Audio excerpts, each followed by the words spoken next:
তাহলে কি বললাম যে আমাদের সমীকরণের প্রাথমিক ধারণাতে আমরা কি বলেছিলাম, প্রথমে আমরা কি বুঝেছিলাম যে sir x square x zero আর এই, তাহলে আমরা কি বুঝেছিলাম প্রাথমিকভাবে আমরা বলা হয়েছিল কি যে এই এক্স স্কোয়ারের মধ্যে কি থাকে স্যার, এখানে এক্স স্কোয়ার বলছে মানে এখানে চলের কথা বলছে, নট সহগের কথা বলছে। এখানে এই জায়গাটা বুঝবি মানে গুলিয়ে না ফেলিস, এটা আমি যদি চলের কথা বলি, শুধু এক্স স্কোয়ারের কথা যদি বলি, তাহলে এখানে বিচুল কি আছে গুণে, আর এখানে কি আছে যোগ বিয়োগ আছে।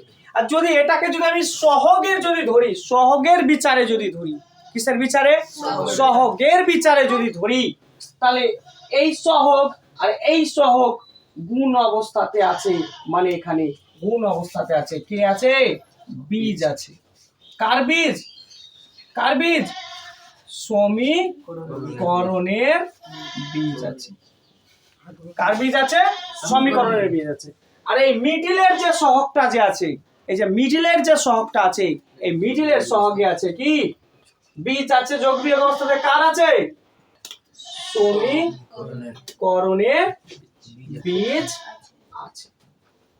ক্লিয়ার হলো? তাহলে যদি আমি সহগ যদি না পাই, তাহলে আমরা এখানে পাবো। সহগ যদি না পাই, তাহলে আমরা সাধারণটাকে এই জায়গায় পাবো।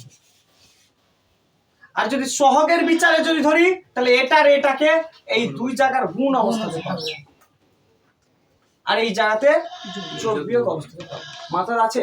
কিন্তু এই ধারণাটা তোমাদের পরীক্ষাতে সেরকম লাগে না, দুই একটা গুটি কয়েক কোশ্চেনে লাগে, ভাষা কোশ্চেনে।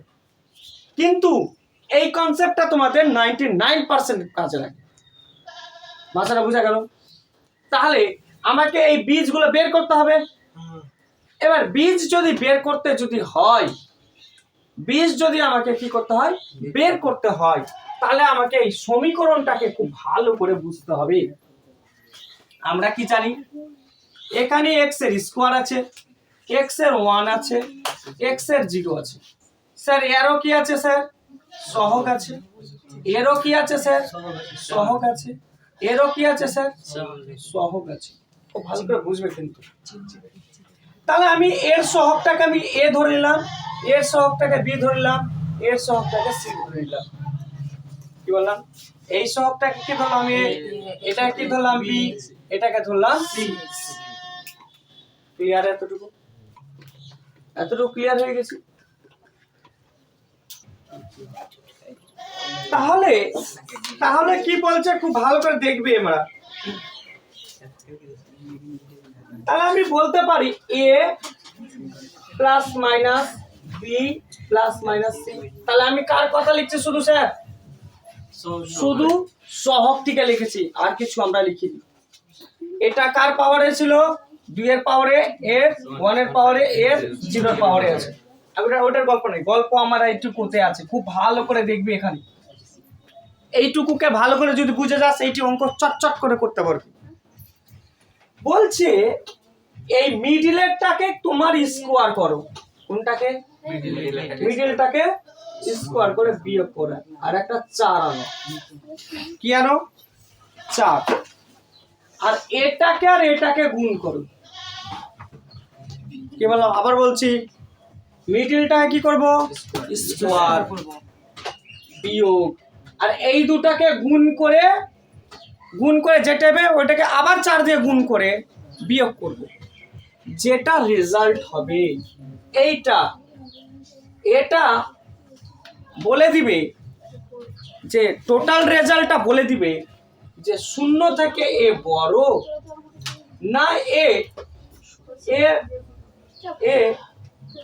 0 থেকে এ 0 সমান, না এই 0 থেকে বড়, না এ 0 থেকে ছোট।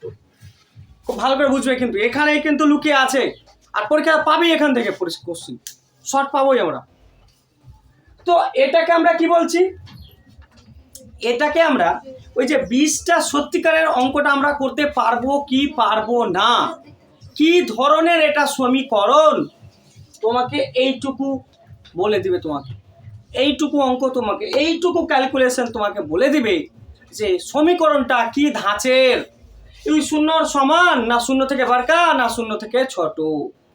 তাহলে সমীকরণকে চিনতে সাহায্য করাচ্ছে। তাহলে এ আমাকে কি করছে? সমীকরণকে চিনতে সাহায্য করাচ্ছে, চিনতে সাহায্য করাচ্ছে, তাই বলে একে বলা হয় নিরূপক। তাকে এটা কি বলবো? নিরূপক।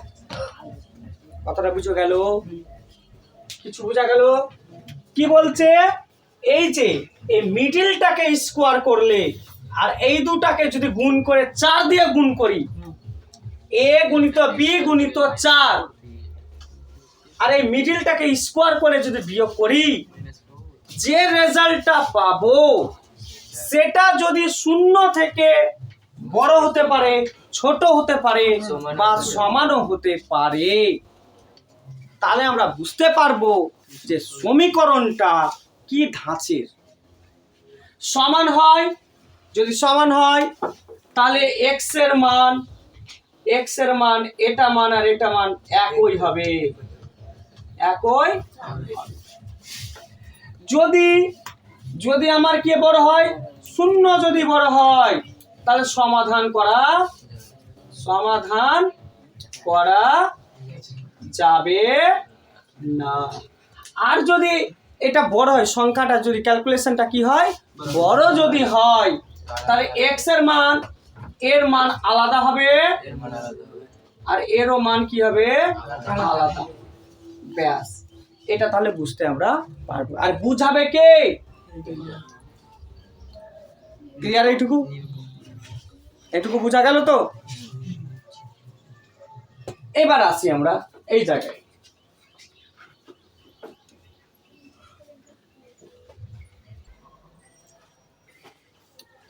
তারপরে আমরা দেখি এবার, তাহলে এই বীজ, এটা তো সমীকরণটা চিনতে পারবো, তাহলে এবার বীজ বের করব কিভাবে?